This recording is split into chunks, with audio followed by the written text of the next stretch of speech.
Assalamu alaikum wa rahmatullahi wa barakatuhu, guys.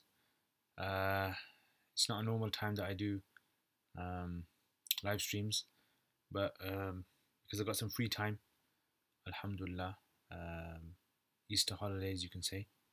So I thought, why not do a few more free for live streams for you guys, and also make some more videos as well, inshallah, for the YouTube, um, and answer some of your questions, basically. So, right.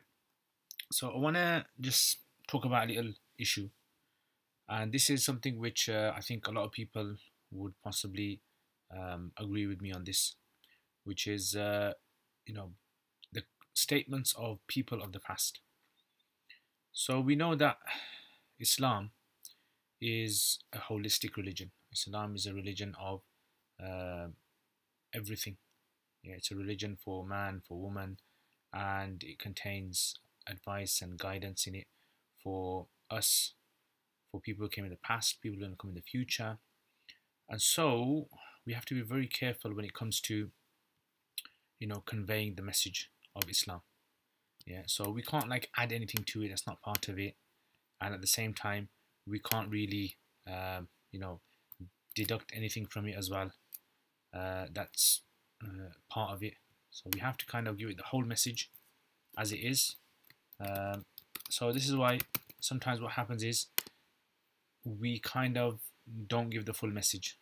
Yeah, and so we kind of take snippets from here and there. So let's say, for example, there's 100 pieces in Islam. Sometimes we might take one piece, another piece, another piece, and we present Islam in a way that it's not the image of Islam. So it's a false representation of Islam, and this can, have many negative side effects. So people can be turned away from Islam. Some people will dislike, uh,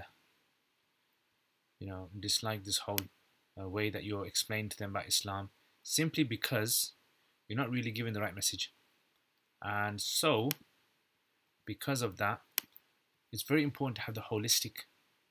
Now, one of the problems, so there's lots of problems that we can have, maybe making a series on this might be a good idea, about the negative or the problems that can result in people not representing Islam in the way it should be represented, or giving a kind of a premature representation of Islam, or you can say a patchwork representation of Islam. And so, imagine like there's, 10 steps of Islam, right? And at the top is the expert, the scholar, right? So let's say the Prophet ﷺ is on the top, and then you have people below him, and then you have like people on step 1 and people on step 0. So you get all sorts of people trying to say different things are part of Islam. So you'll have people who have no understanding of Islam. They might cut a fruit and they might see the word Allah in the way the seeds are sequenced, and they might say, this is Islam, this is a proof that Islam is true.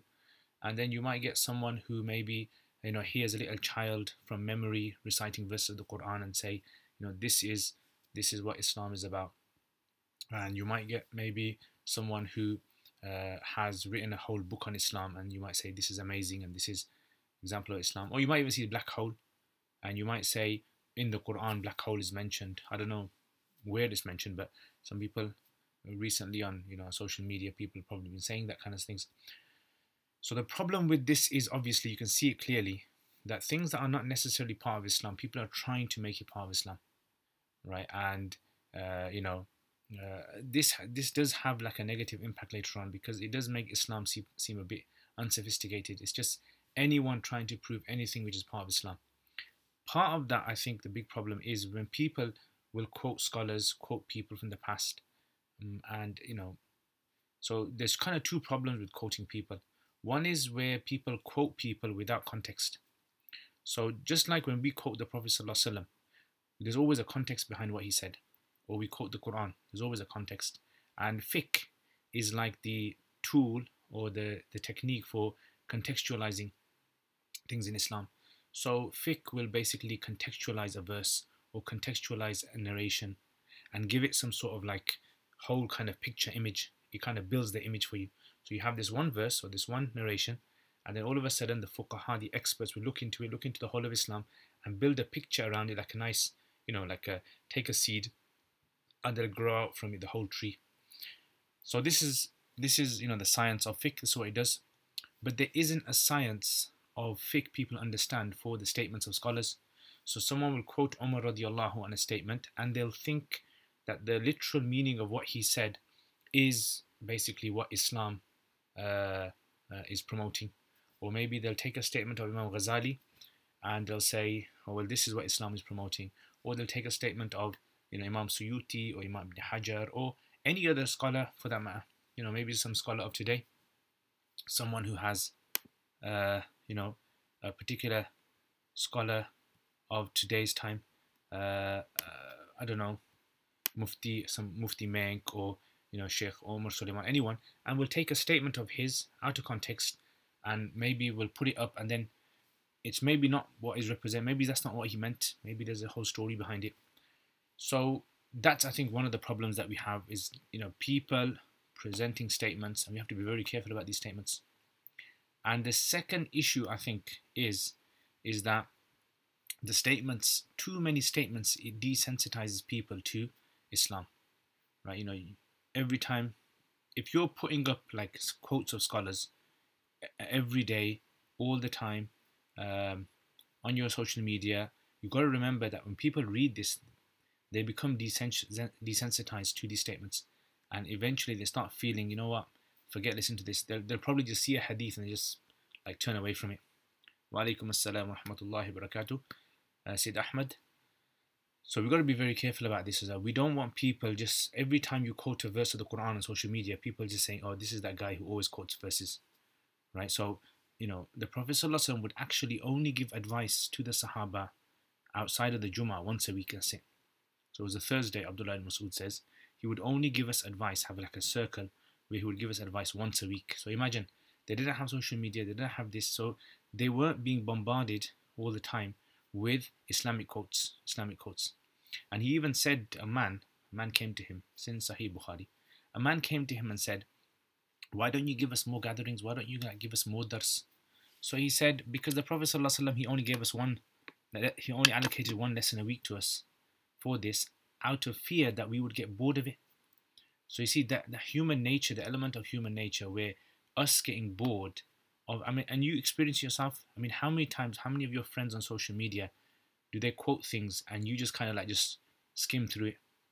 Yeah, wa alaikum assalam wa rahmatullah, Husini, Muhammad. So, think about it. So, personally, I see this a lot. Wa alaikum assalam, Google user. I don't like this personally when people become desensitized to ayats of the Quran. Ayats of the Quran, like Abdul ibn Abbas used to say, when we used to hear someone quote the Prophet ﷺ in the early years, we would all turn our ears towards him. He said when people started quoting left, right and center, we just stopped paying attention. So we don't want to become like that. We don't want to become people who are given advice and they just turn the ears away or turn a blind eye to it. So, there needs to be some sort of like consciousness and sort of like sophistication and maturity when we're quoting scholars as well. Quoting them in the right place. Just because Omar said something, it doesn't mean you have to tell all your friends what Omar said. Just because Imam Ghazali says something, it doesn't mean you have to go and force it down everyone's throats that they have to read it. Right? Just now and again, advice. And my personal habit is, if you look on my social media, you probably hardly ever see me kind of just quoting scholars or mentioning things about them, because I don't feel that is the beneficial way to push forward. Yeah, if you want to improve people, it's always important to show your human side as well. And when you're always showing quotes, you think like this person is the most pious person ever.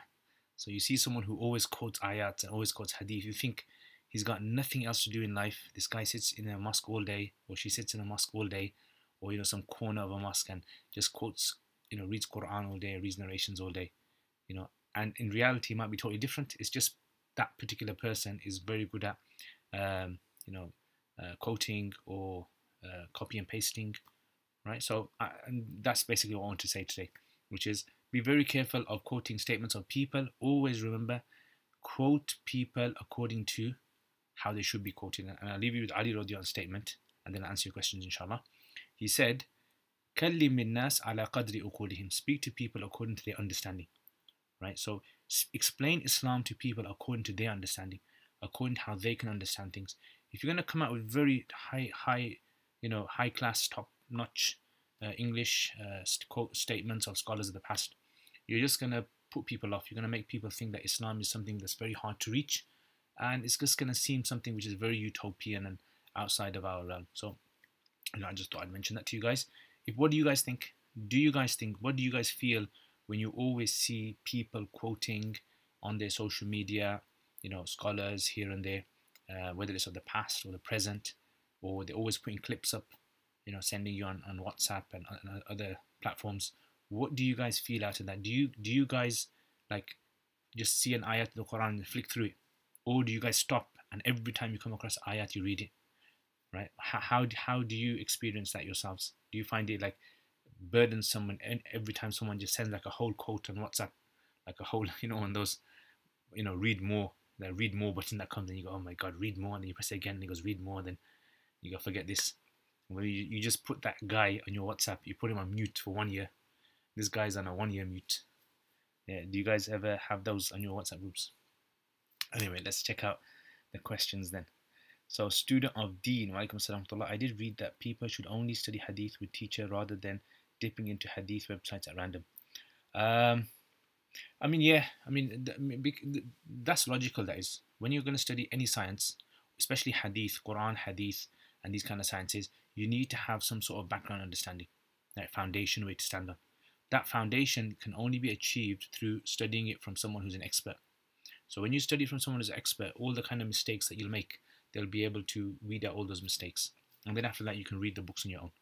So yeah, definitely this is advised by scholars that the basic foundations of studies of hadith you should study. You don't have to study all the books from scholars. If you can, it's excellent. But yeah, try to do that. Okay, Hassan, walaikum salam. Hassan, we're always meeting, man. Which tafsir was it from the website? I know of. It's the second one down. So if you go onto that website, I showed you. So in that middle, it's the second one down. Wait there, let me just try to find the link for it, and then I'll send you the link. I think that's easier, bro. Yeah. So let me see if I can find it. Ulum al-Quran. Okay. Yeah, there it is. So middle one down. Yeah. So here it is.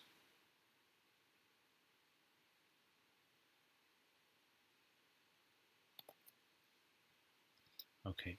So it's basically middle one that I can't really, don't know how to send. But Ulum, go to Ulum, and in the middle column, right? Middle column, second one down. Lack of compassion. Sometimes I feel they can't really coach or sympathize with other people's weaknesses. Excellent. I think that spot on, you hit it, Hassan. I really agree with what you're saying there. Yeah, I think that's a good point that you made, and I'm sure other people here agree with this. Okay, so Google user, no, I don't have that happen. All right. Wa alaikum assalam, Shaista. What's the best way to learn Arabic? The best way to learn Arabic is to go onto my YouTube channel and learn it on there.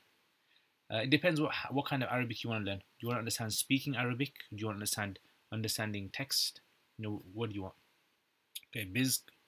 I've never noticed until now, but honestly, I often just scroll through social media because there's too many quotes and I feel bad. Yeah, that's what happens to me. Sometimes I see someone quoting ayats of the Quran all the time.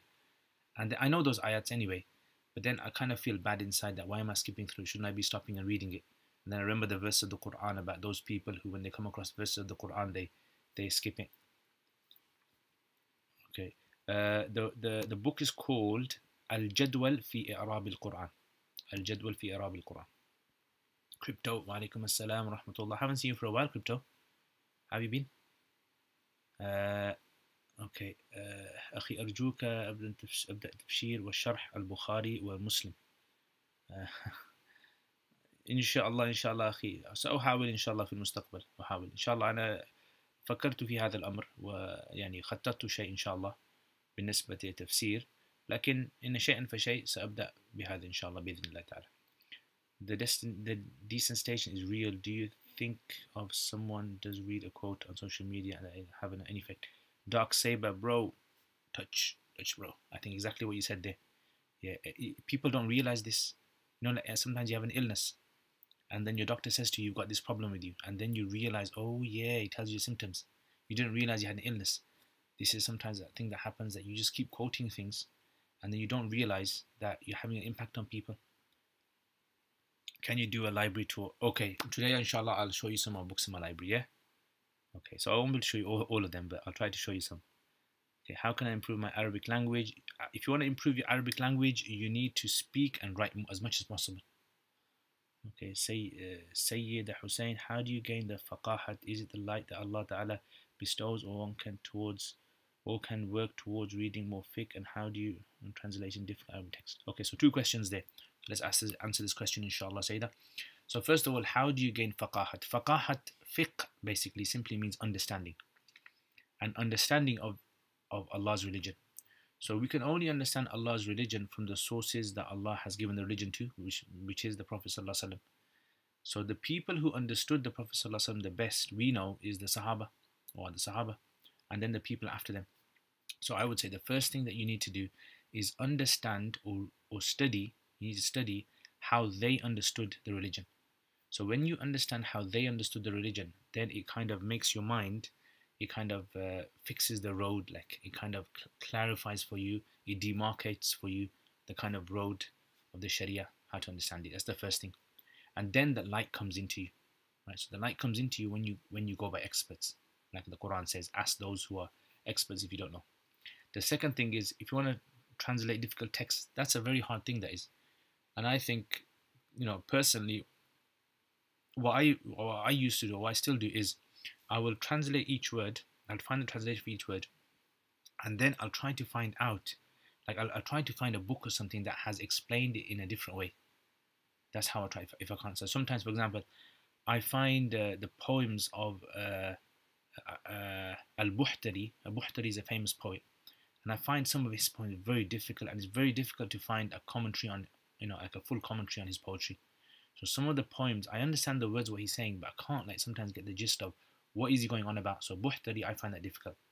So what I do is I try my best. I try to find in different books where people have explained him, and then slowly I start to kind of build my picture. So, I think that's what you need to do. If you can get hold of someone who can explain a text to you, so you work it out for yourself, you do all the hard work, and then you ask them, is this explanation good? There used to be, one of my friends told me there used to be this guy from France, and he used to study in Nadwa in India.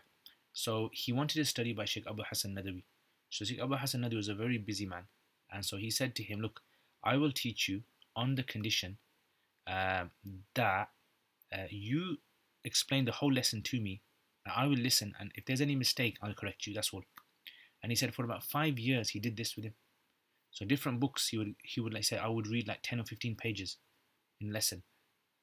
I'd revise it, I'd prepare the whole lesson, go to him, and then I explain the whole lesson to him, and then whenever there was a mistake or he needed to clarify something, he'd clarify it, and he benefited a lot. And I know people, I've met people who have done the whole like Dars in Nizami course in half the time in this method, right? And you can do it. I think it's very possible for you to do it, but you need to be very dedicated, and you need to have a teacher who is dedicated as well, I think, who's got a lot of sabr as well. Okay, is there a vocabulary book where all the Quran vocabs are in it? Yes, you can get one. There's a book you can get, a dictionary of the Quran by I think the Dr. Abdul Karim Paracha, I think his name is Parcha, I can't remember. You Google it, you'll find it. Dr. Abdul Karim, and then, I don't know if I can find it or not, but you Google it, try it. Okay, alaikum assalam, Sufyan, rahmatullahi wa barakatuhu. أهلا وسهلا بكم يا أهل المغرب، أهلا وسهلا بكم. جزاكم الله خير، شكرا لزيارتكم. وإن شاء الله نريد أن نزور بلادكم إن شاء الله. أنا كان عندنا أصدقاء كثير جدا من بلادكم، وأريد أتمنى أن أزور المغرب. أنا إلى الآن لم أزور المغرب، لم أزور الذين لا يعرفون المغرب، موروكو. تفسير بسيط. No, it's called تفسير. Look in علوم. So you see at the top there's these bars. Yeah, there's these bars at the top, and the middle one says علوم. And then if you go down below ulum, it's al-jadwal fi rab al-Quran.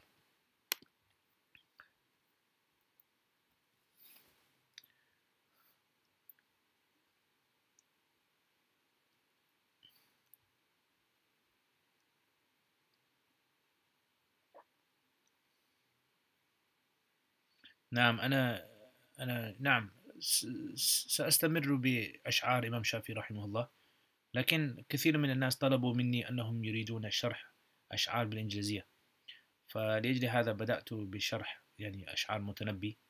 لكن نعم سوف أستمر بأشعار الإمام الشافعي رحمه الله تعالى، لكن يعني لم أجد فرصة حقيقة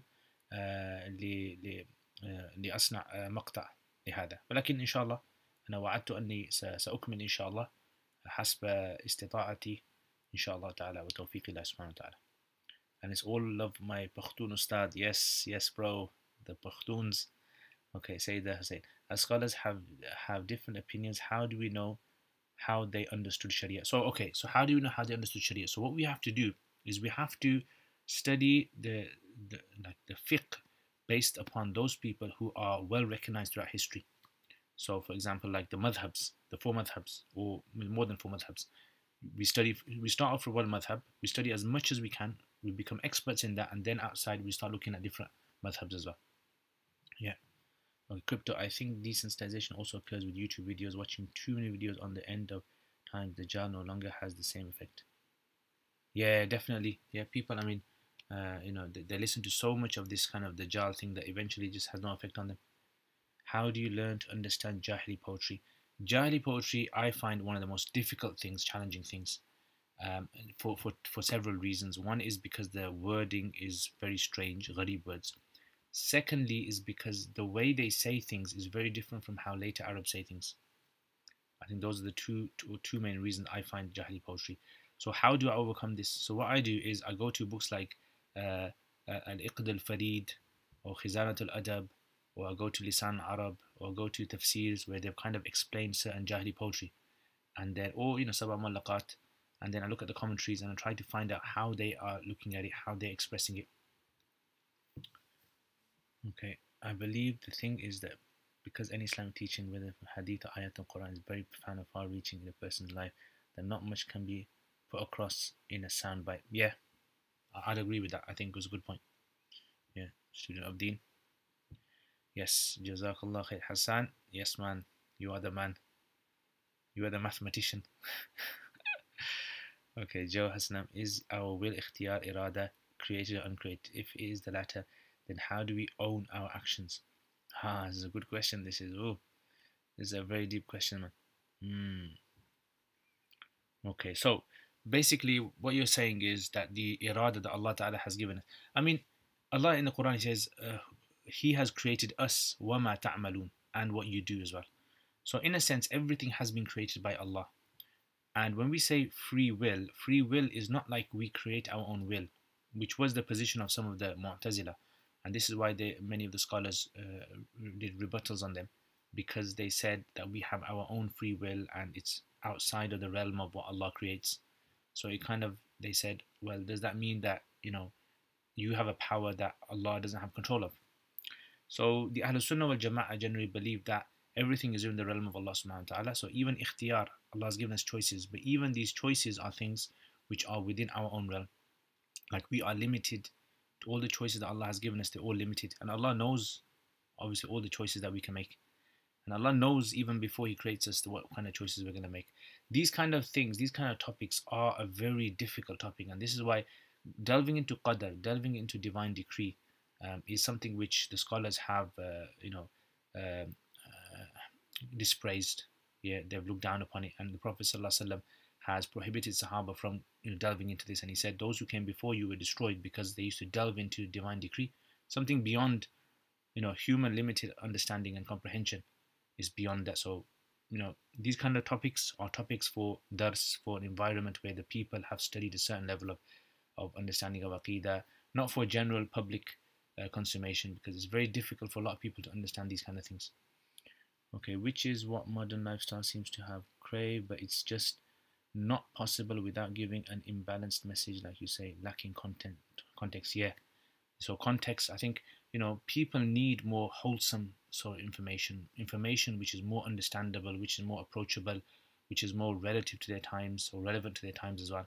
And this way, when they look at the narrations and things, it starts to make sense. This is why fiqh is a very, very amazing, venture that scholars had done. This invention of fiqh, you can say, the books of fiqh was a very good way of contextualizing, the religion, giving it some sort of like parameters. Okay, Shaista. Are you Pakhtun or Pakistani? What do you mean, are you Pakhtun or Pakistani, bhai? Pakhtun is a race, Pakistani is a nationality. So I am Pakhtun, yeah? Yeah, I'm Pakhtun. But yeah, I'm from a village. All of you guys know. Guys, where's my village? Put it in the comments if you know where my village is. My village name. It's got to be a specific village. Don't just say up north in Pakistan. Yeah, specific village name. How do we understand the maxim there is no inkar in munkar? In mukhtalaf fihi, does this mean wherever there is ikhtilaf, then one can adopt whatever position wishes? Okay, there is no inkar. There's no inkar in mukhtalaf fihi. So there's no inkar in mukhtalaf fihi would mean that if you see someone doing something where there's an ikhtilaf in there, then it's not necessary to go and rebuke them for it, right? Because there's an ikhtilaf in that issue. And as for the other part of the question, which is, can we adopt any position that we want to adopt?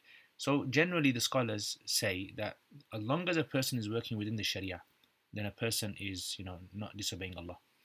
Some of the scholars are on the opinion that you should only restrict yourself to an interpretation of the religion, which is done by a certain group of scholars, which we call taqleed. Sayyid Hussain. Studying Buyut for the first time, what books would you recommend in English language to help better understand the topics? Again, go to my YouTube channel, and on my YouTube channel I've explained Buyut, Quduri Buyut. Try having a go at that. If you can't do that, then I would suggest a book which is English is a bit advanced, and a book in English which is called Islamic. I've got it over here. I can't see what it is, but it's called, I think it's called Islamic Finance by Sheikh Wahab al-Zuhaili. It's in 2 volumes. Islamic Finance, very, very good, very, very nicely explained in modern times. So yeah, have a go at that. So this is a good way. Okay, next. And if you can read Mufti Taqi's Introduction to Islamic Finance, that's a very good book as well. Introduction to Islamic Finance. Okay, student of Deen, any lessons? Definitely need a teacher, because even the Ruhani effect has benefit as well. Yeah, definitely, Ruhani effect. Yeah, with a teacher, alhamdulillah. But the thing is, when it comes to having a teacher, what I would say is, look, having a teacher is important to understand the fundamentals, but at the same time, we need to know that having a teacher also has tarbiyah benefits as well. So you're studying from the teacher, but you're also learning other things from the teacher as well. Good character from the teacher as well. You're learning, etiquette, manners, these kind of things. So it's very important for us to understand about academia and about tarbiyah, nurturing as well. Okay, Mole Banana. Can you tell me how we should pray witr salah, as some say Hanafi way of doing it isn't correct? Okay, let me tell you about witr, yeah. In witr salat, there are 17 aspects of witr salat that are differed upon in all the madhabs. 17 different aspects. And the reason for this is because a lot of these descriptions in the witr observations were made by Sahaba, and various different Sahaba explained it in different ways. For example, like, how many rakats is witr? Is it 1? Is it 2? 1 rakat? Is it 3 rakats? Is it 5 rakats? Is it 7 rakats? Do you give 2 salams, like the 2 sets of salams in witr? Do you read dua qunut in witr? What time do you do witr? What surahs do you read in witr? Do you raise your hands in the dua qunut in witr? What dua qunut do you read in witr? There are so many, 17. Imagine that, 17. In Ma'arif al-Sunan, Sheikh Yusuf Banuni has mentioned 17 different types of ikhtilafs. So the scholars validated, totally valid ikhtilafs that they had. So there's a lot of scope in witr. So to say which way is incorrect, the thing we have to understand is it depends what your approach is. In other words, what your methodology is in trying to understand. If your methodology is the Shafi methodology, then obviously, they have 3 ways of praying the witr. If the methodology is the Hanafi methodology, then the Hanafis have one particular way of praying the witr. I have found that reading Jahili poetry about wars, horses, and raids has helped me understand and experience the excitement of Surah Adiyat. Yeah, definitely, definitely. I totally agree, Ibrahim. Yeah, it's very, very eye-opening, you can say. It gives you a totally different understanding to the context and the background to how Arabs understood warfare and power and strength and bravery. Do we need adoption? Do we have adoption in Islam? Also, is a mother have the right over a child she doesn't bring up? Yeah, so adoption, we can do adoption in Islam. Totally fine. It's actually a good thing as well. We should try to adopt because nowadays, we have lots of children out there in the system that require adopting, and adoption is a very good thing. Um, okay, Sawabi. Okay, inside a Sawabi is a specific village inside a Sawabi. Yeah. Okay. Regarding those qadar and free will questions, you can watch the videos of Mufti Marghera Saab and he does a few events. Yeah, try check that out. Islamic finance. Okay, a Google user. What type of school should I search for near me that would teach me Arabic from basic to advanced levels? I don't know what term to search. Okay, what do you want to learn in Arabic? Tell me what you want to learn. What do you want to learn? And where do you live? I'm gonna stalk you. Okay, Naeem Anthony Salam. Who is Mufti Taqi Usmani? I heard his name a lot. Shukr. So Mufti Taqi Usmani is basically a Mufti who is the one of the previous ex or former Chief Justice of Pakistan, right? So he is a very well-known scholar in Pakistan, and he's also a head of many of the fiqh assemblies organizations around the world.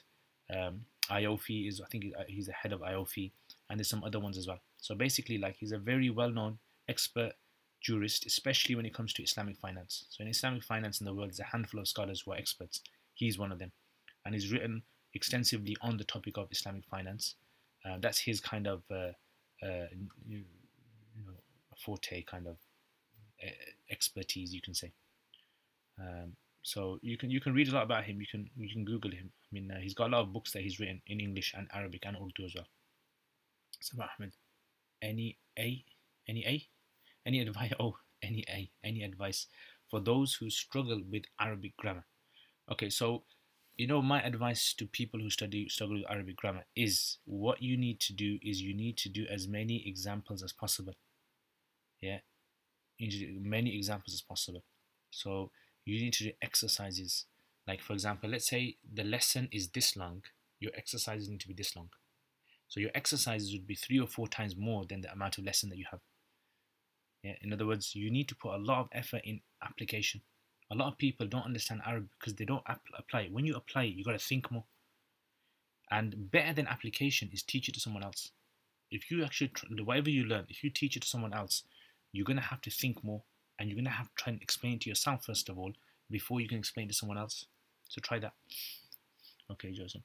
Some people adopt the position that they can shorten their fasts and not fast at all in Ramadan because they find it difficult and they have exams. Would this be acceptable? I have heard some scholars who have taken this position. Yeah. I mean, if a person really, I would say, look, Allah has given the choice when it comes to illness and when it comes to journey. I would say this: a person should fast when it comes to exams. If they find it extremely hard, difficult for themselves, then they should take the opinion of those scholars who give permission for this. But generally, I mean, I've spoken to some people, and they've said that when you fast, your brain is more clear.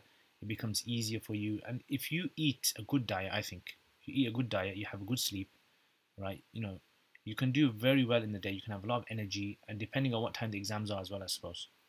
So yeah, I mean, I would say you look at that. Can you please be teaching Arabic vocabularies with their plural words? Can you please teach Arabic vocabulary with... I mean, I don't really teach Arabic words. You can read them up. I don't know how to teach Arabic words. How come in the past scholars were known by the special subjects, e.g. Muhaddith, Faqih, but now scholars are known as the specialisms and only take the generic title of Sheikh? I think in the past people would have been called very similar. But you see what happens, retrospectively, when you look back in history, what happens is, if you go back in time, people will remember you for what you were good at. But if you kind of go back in a time machine to the time that they're in, they'll just be called Maulana or Sheikh. So generally, people would just see them. So, like, for example, when I look at a scholar, I see him for what he's good at. But when, for example, someone who hasn't studied that much Islam, when they see a sheikh, like when someone sees Mufti Menk, I don't know, maybe some people might see him an expert in the whole of religion. He knows everything.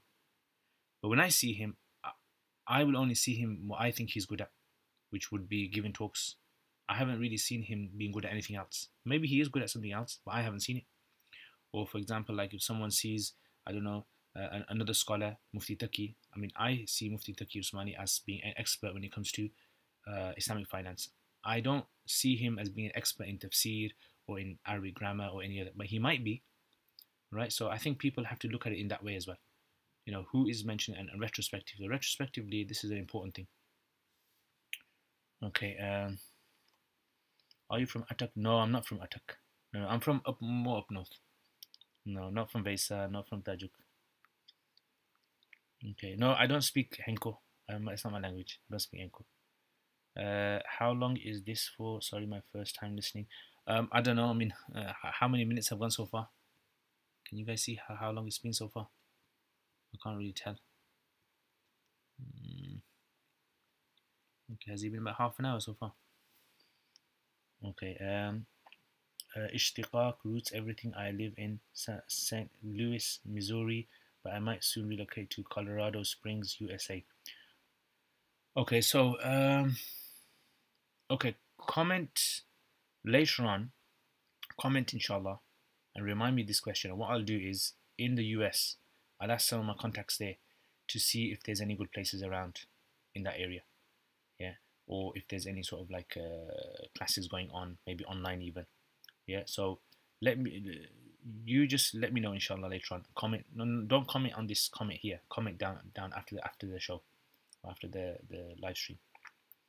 Okay, so please, which fiqh book would you advise as top up for the first year so far? Okay, so okay, Fusini, Muhammad Fusini is you, yeah? MashaAllah. Okay, so what I would suggest is for top up on fiqh, if you want to study something, so you're going to obviously want to read something in English, aren't you? So I would advise you to read, there's a translation of a book called Al-Fiqh al-Muyassar, right? Fiqh al-Muyassar is by Nadawi. So there's an English version of that. Try to read that. Right? It's a very basic. So when you study fiqh, I think there's 4 things that you need to remember when you're studying fiqh, 4 levels. The first level is you need to get familiar with different types of topics. That's the first thing. So for example, like tayammum, maybe you've never heard of tayammum, the rules of tayammum. So you need to study the chapter of tayammum, understand what issues are there going to be, right? So maybe you haven't studied Islamic finance, so you need to know what kind of topics you're going to be exposed to. Number 2 is you need to learn about the dalils, the evidences. After you study the topics, what's the evidence for each topic? So you learn about the evidences. Number 3 is you need to learn the difference of opinions, right? So the different opinions that people have. And then finally, number 4 is you need to do your own research after that. So I did put a tweet up the other day, and this was basically what was in my mind. So I think there's 4 stages for any science really. You want to study for any science, keep these 4 objectives in your mind. That first of all, you want to break it down to 4 stages. The first stage is you want to cover the entire topic and just expose yourself to what's out there, learning. Number 2 is you want to understand the evidences for each thing. Number 3 is you want to understand the difference of opinions. And number 4 is you want to be able to do your own research now. Right, and if you can do this for Arabic grammar, you can do this for fiqh, you can do this for tafsir, you can do this for, poetry, Arabic poetry, anything you like, I would say. These are the 4 steps, and if you do these 4 steps, inshallah ta'ala, you're going to benefit a lot from that. So try that. Okay, Ibrahim, if I study in a Sufa, can I learn Maliki fiqh on the side, as I do want to study Maliki fiqh in the long run? Yeah, you can. You can find someone who teaches Maliki fiqh, and yeah, you can do it. I would advise any student to study any type of fiqh, because all the fiqhs, they give you an understanding of how to understand the Sharia. Yeah. Okay. Did you manage to take a look at my Arabic grammar app? I did have a little look at it, but I didn't really get time to go into it in detail. Yeah, I'm gonna make a video on it. All right. So I did go through a bit of it, but I'm gonna make a video, inshallah. Hopefully this week, maybe, or maybe next week. And I'm just going to go through it, and I'm going to give you my own feedback on it. On the app, I've seen quite a few apps that people have made, and sometimes the apps, I personally, I don't find them very beneficial. I think there's certain things in there that are very difficult to kind of navigate through. And sometimes the app is very useful, but it's a bit rudimentary the way it's laid out. It's not like kind of user friendly. So inshallah, I'll give a full feedback. I'll make a whole video on inshallah. What's the app called? Okay. You check. Does Sabak easy to pick up words? Quran excellent. I'm from Wesa. Oh, okay, from Wesa, yeah. Close, bro. Do you know Farsi? I know. I used to know a lot of Farsi because I used to have a lot of Farsi friends in Madrasa. But my Farsi needs a bit brushing up. But I can understand a lot of Farsi because my language, Pashto, and Farsi and Urdu and Arabic are very similar, and I've also studied some texts in Farsi as well.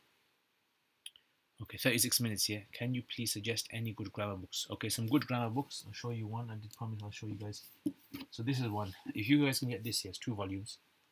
Right, this is called Al-Nahu Al-Arabi. Al-Nahu Al-Arabi. This is by, if you can get any book by Dr. Father Samurai. Yeah, Dr. Father Samurai. Yeah, it's a very, excellent scholar in Arabic grammar and Balagha as well. Yeah, try to get his books. And very nice. The Arabic is very easy to follow, very nice, and he quotes a lot of the Quran. He applies it to a lot of Quran, and I find his books very rich. Yeah, very rich, very nice. You don't get bored of the Arabic grammar. So have a look at that. Okay. Anas Shah, do you speak Pashto? I speak Pashto. Yes, I speak Pashto. Yeah, I speak Pashto. Yeah, alhamdulillah. How can a student know what to specialize in? What to specialize in, it's all based upon your passions. Yeah, so what are you passionate about? Are you passionate in fiqh? Are you passionate? And then in fiqh, are you passionate about, let's say, Islamic finance? Are you passionate about ibadat? Or when it comes to usul fiqh, are you passionate about hadith, usul hadith, tafsir, Arabic grammar, Arabic language? It depends what your passion, what you really like, and then just go into that. And then maybe later on you might see that you kind of diverge towards something else. Online, I'm not sure where you can buy this book, but if you just type in Nahw al-Arabi by Fadil Samir, then you can probably get it somewhere. Neil Furat, usually on a website called Neil al-Furat.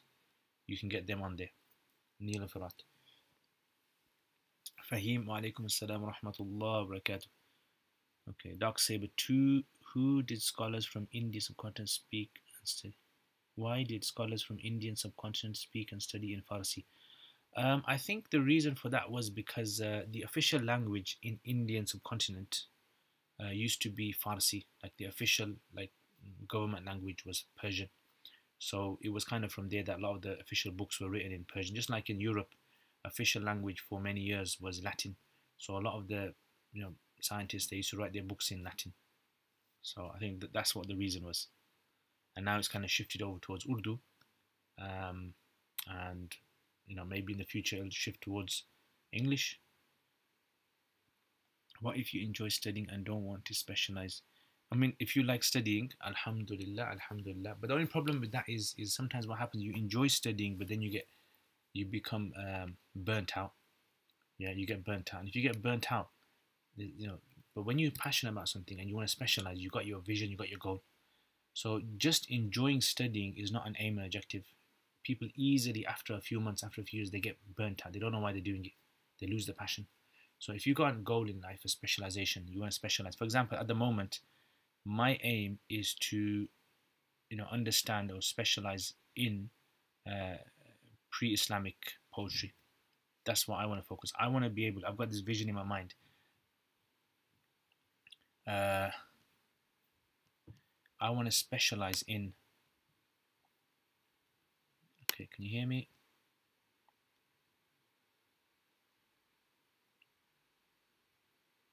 Yeah, so I want to basically specialize when it comes to Arabic poetry. I want to be able to understand all Arabic poetry, and I want to be able to understand the Quran. That's my main objective. So my higher aim and objective is to be able to understand the Quran, like just naturally, just as I understand my own language, and I can feel the Quran, and I can understand how Arabs used to say things. Like every sentence in the Quran, every expression in the Quran, I want to know how the Arabs before Islam would understand this kind of a sentence. Yeah, and at the moment I would say I've reached maybe 20% of my goal. Yeah, 20% after 19 years, I've reached 20% of my goal. Right, it's a very difficult task, but inshallah one day I'll reach it. So that's at the moment my passion. So it's up to you. What do you want to, green tea or desi tea? I drink desi tea. So, after you have that nice meal with the mates, and then afterwards in the restaurant you have desi tea and wash it all down, all the doner meat down and all that. But the thing is, desi tea gives me a lot of acid in my stomach. So I like drinking English tea. So green tea then. Green. And it depends what kind of green tea it is. Okay, wa alaikum assalam, AQM. Ustad, who was your most influential teacher? My most influential teacher was, I would say, Sheikh Thaqib. One of my teachers called Sheikh Thaqib. You guys probably don't know him. He's not on social media. He's in Pakistan, and I've never seen a scholar or one of my teachers who has such an amazing memory like him. Yeah, I've never, even till today, I haven't seen anyone, my teachers, with such an amazing memory like him. So he was a very influential on me. 7 years I stayed in his company. I would study from him in private, and I think it might be a good idea for me to kind of do a video on how I benefit from him. I'm thinking of doing a whole video on my whole life and studying knowledge, and like a whole series, yeah, a Netflix series I want to do on my life of studying and each of my teachers and how I benefit from them, the problems I want to do a very detailed one. I don't think anyone's done it, have they? I want to do a very nice detailed one and show people like what kind of things I experienced.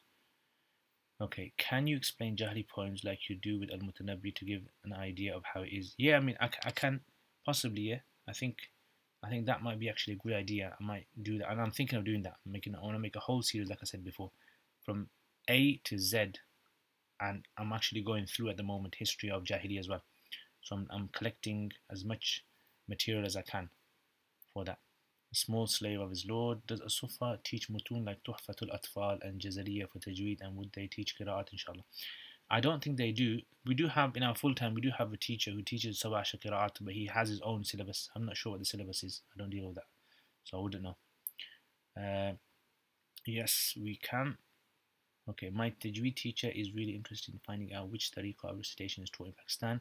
I was taught with incorrect makharij, so maybe the science of Tajweed was lost in Pakistan. I mean, in Pakistan, I mean, you have, it depends where you go actually. In Pakistan, there are some of the centers of Tajweed are some of the best in the entire world for Tajweed. There's a place called Shedadpur, which is one of the famous for Sab'a Ashar Qira'at, and there's many others as well. I mean, the thing is, they're not on social media, so a lot of people don't know about them. So, but there are big institutes there in Pakistan. I mean, some of the scholars you might have heard of, Sheikh Bashir, who is also from Pakistan as well. He's in Medina, famous Qari that comes to England very often. Okay, okay, we're saying after studying ilm, still stuck on what to specialize in. Inshallah, you won't be. Inshallah, Allah will put it in your heart. Inshallah, trust me. Allah is very generous. Any good madaris for girls in Pakistan? Yeah. There is a place called Madrasa Aisha in Karachi, which is supposed to be very good. Yeah, I went to the men's side, but the women's side is like a 5-year, 6-year course, and their Arabic is just phenomenal, very good. So it's called Madrasa Aisha.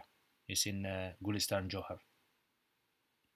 Usman Bawa, which madrasa did you study? I studied at Jamia Ulum al-Islamiyya, Banuri town.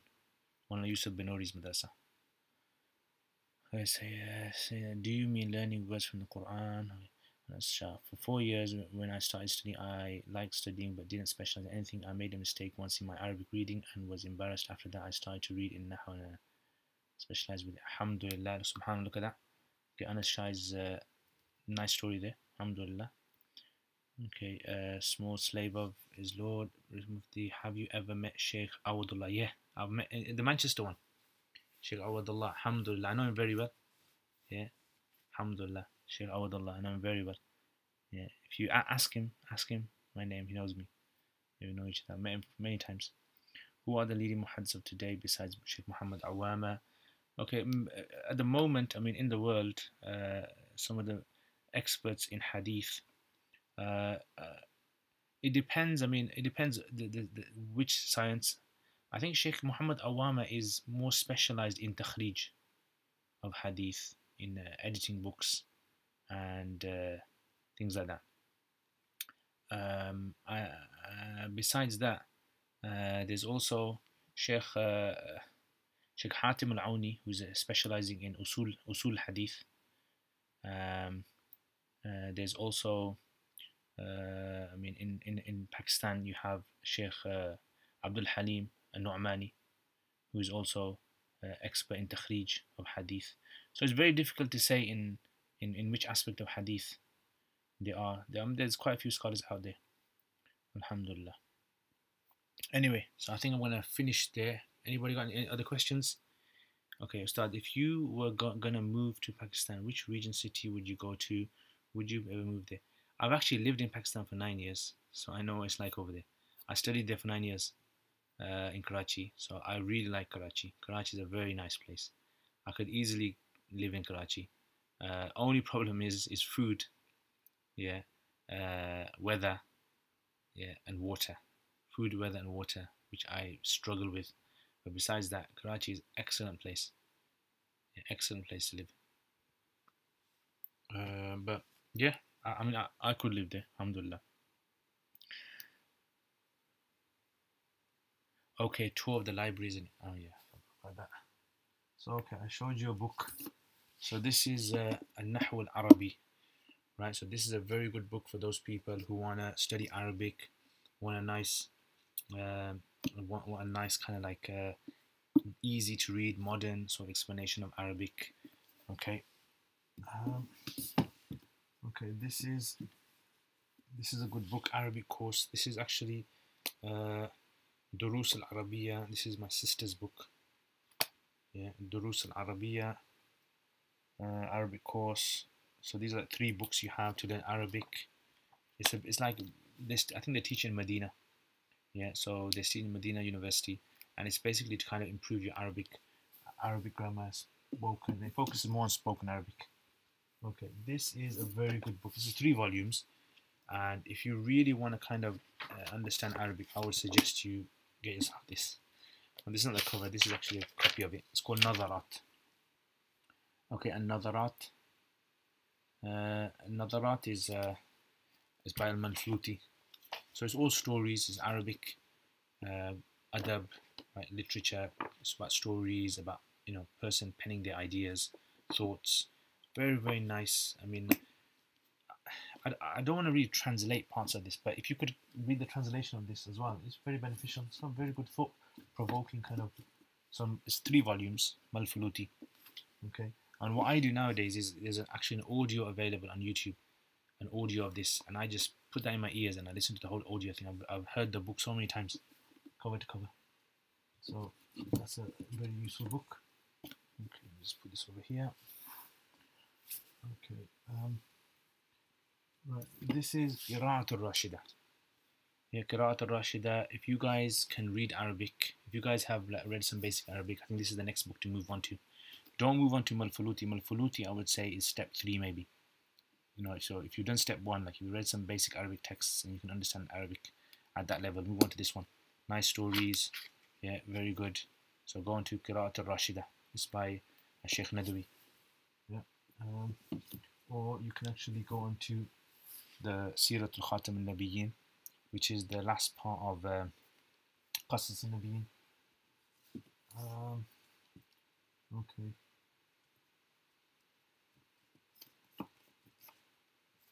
This is another Arabic book, Tasheel al-Nahu. So basically, I used to teach this about 6-7 years ago in a sofa. So I didn't have the book and it wasn't printed. So one of my students, Dr. Sajjad Ali, yeah, Dr. Sajjad, if you're watching, so he, mashallah, printed out for this for me, photocopied it for me, and he did all this, and I used to teach from here. It's a very basic kind of beginner's Arabic. It's in English. I don't really like the style of this book, but it's a very, very kind of good book to start from if you don't have anything else. Okay, these 2 books I'll show you and then I'll finish on these. So this book is called Yatimatul Bayan. I've read this book maybe about 4 or 5 times, cover to cover. It's a very nice book. It's basically like a muqaddimah of tafsir. So if you want to go into tafsir studies, it's a very good book to read by Sheikh Yusuf Banori. The madrasa I studied at. So the founder of that madrasa was called Sheikh Yusuf Banori, very famous scholar. And he basically wrote this. The Arabic is very advanced here, so it's like on the steps of Arabic. This is like level 4-5 steps. Yeah, very quite hard to understand. But you know, when I was in the first, second year, I used to try to read this. I actually won this book in madrasa. I came first in exams, so they gave me like a pile of books, and this was one of them. Yeah, so I actually read this. So it's very useful. It's got some very good points in there as well. Very kind of interesting, deep insights into i'jaz as well. Okay, this one, i'jaz al-Quran. So this is the whole issue of the miracle, the Quran being a miracle. What does it mean the Quran is a miracle? So many scholars in history attempted to explain this, and I'm actually going to do a series on it later on in the future, later on in the year, inshallah, on my YouTube channel. And there's like a whole range of opinions, and this is a very good one. It's called i'jaz al-Quran by Imam al-Baqillani, a scholar in the 400s.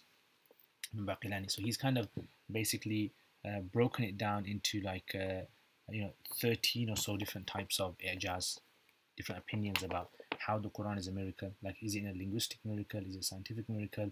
Is it a miracle in the facts it gives? Is it a miracle, historic miracle? Like, how is it a miracle? Is it in its legal legislation, approach?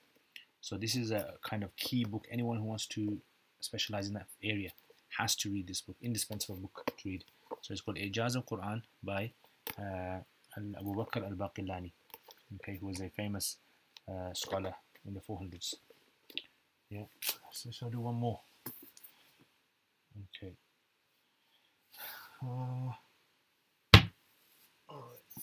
Okay, finally this one. This is my teacher's book. So I studied under Sheikh Anwar Badakhshani. So he's written a whole series of tasheel books, like easy. He's kind of taken difficult books and he's written them in an easy to understand way. So this is one of them. It's called Tasheel al-Mantiq. So he's taken the topic of logic, mantiq, and he's basically kind of just made it so easy to understand. So when I studied in madrasa, this was in the second year. Yeah, in the second year we studied this book, logic. So this is my teacher, Sheikh Anwar Badakhshani. He's a famous scholar in Pakistan as well, famous in hadith and fiqh and all sorts of sciences. So this is someone writing there. Can you see? Yeah, Liaqat Zaman there. That's my name. Yeah, don't wear it out, like they say. And then I got some of my that's my writing. It's my second year writing. Yeah, the notes I used to make in class. Yeah, the scribbles there, you can see. Yeah, so this is a good book. Nice, easy to understand.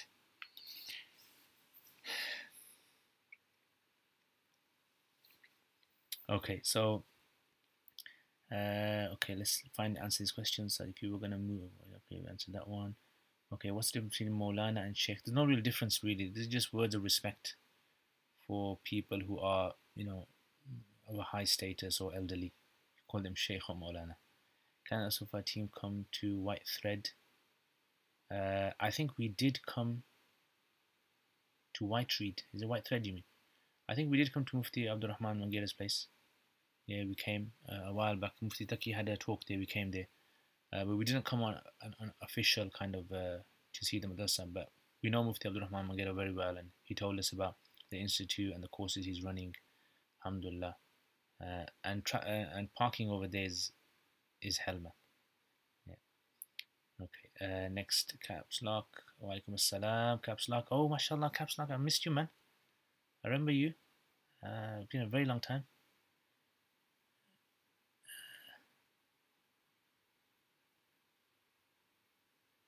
Arabic alone, and how will this bring me visit such books as the Medina books or Kitab Bain Yaday?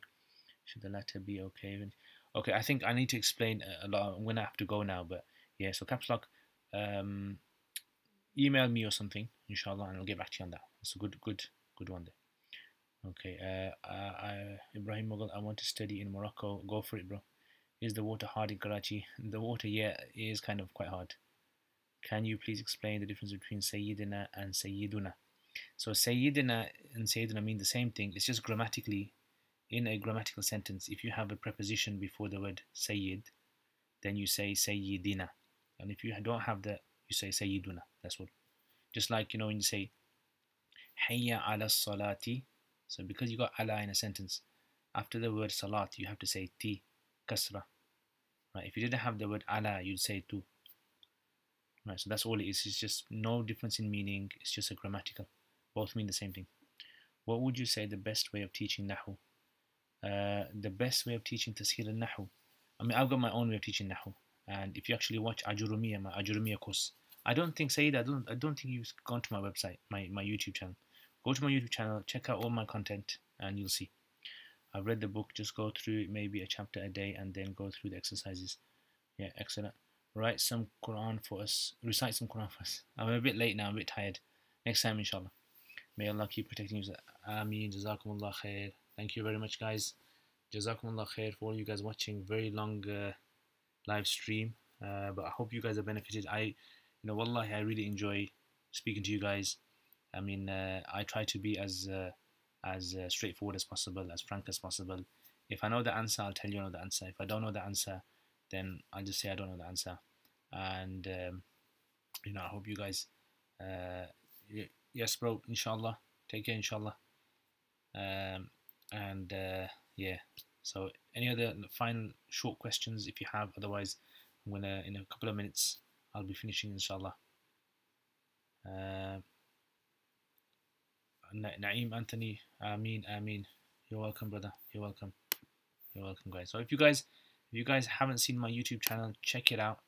Yeah, share it with other people as well. And inshallah, I'm thinking of there's gonna be some new upcoming courses, inshallah, starting very soon. I'm gonna start on a mantiq, inshallah. In these holidays, I'm gonna plan it properly. Usul Hadith, inshallah. I'm working on that. That's also gonna start as well. Arabic grammar, Nahu, Sharh Qatr al-Nada, inshallah, is gonna be with some loads of exercises as well. So I've got that. And the fourth one is I'm gonna be doing one on explanation of Quran as well. So a lot of you guys have been asking me about tafsir of Quran in a very easy way, a nice, succinct way. So inshallah, these 4 things are things that I've planned, and I've got a whole list of other things like I've told you guys. So with all your guys' support, mashallah, all you guys patrons who've been supporting me, helping me, give me lots of motivations to carry on and to make more videos, more content as well. So jazakumullah khair, and if there's no more questions, mantiq is going to start soon, inshallah. Yeah, mantiq is going to start soon.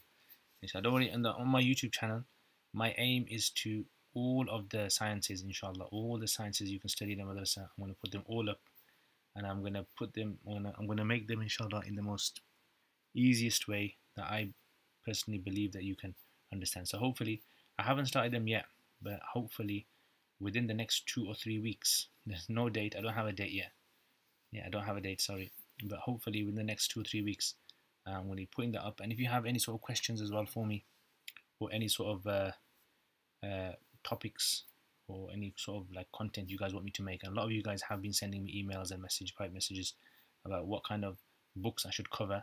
I'm thinking about Fawzul Kabir as well. But the thing is, see, when people ask me to cover a book or something, how I think, I always think 2 things. I always think, first of all, is it beneficial, right? And number 2 is I always think to myself, how am I gonna teach it? Because I don't want to just translate something. I want to be able to explain it in such a way that people will be able to appreciate it and understand it and see the beauty of that science, right? So that's the 2 things that I want to explain. So if you see my YouTube channel, a lot of the content I put up is very different from what you normally find. So yeah, that's what I want to do. At the moment, I'm trying to focus as much as I can on Arabic language and poetry, Arabic poetry, and the context of Arabic language, the history of Arabic language. Salam, are you planning on doing any trips to Palestine, Iraq, Uzbekistan as part of a tour group? Yes, I am actually. End of July, inshallah, I'm going to be going to Palestine, inshallah. Yeah, end of July, about 28th, 29th of July. I'm going for a week or so. So yeah, join inshallah. Maybe we got some durus there, some darses there, inshallah. Some live streams from there. So anyway, that, and maybe next time I can show you some more books. I've got loads of books here, some really good, interesting ones I can show you guys. So jazakumullah khair, guys. Thank you very much for watching, and I will inshallah see you guys next time. Assalamu alaikum wa rahmatullahi wa barakatuh.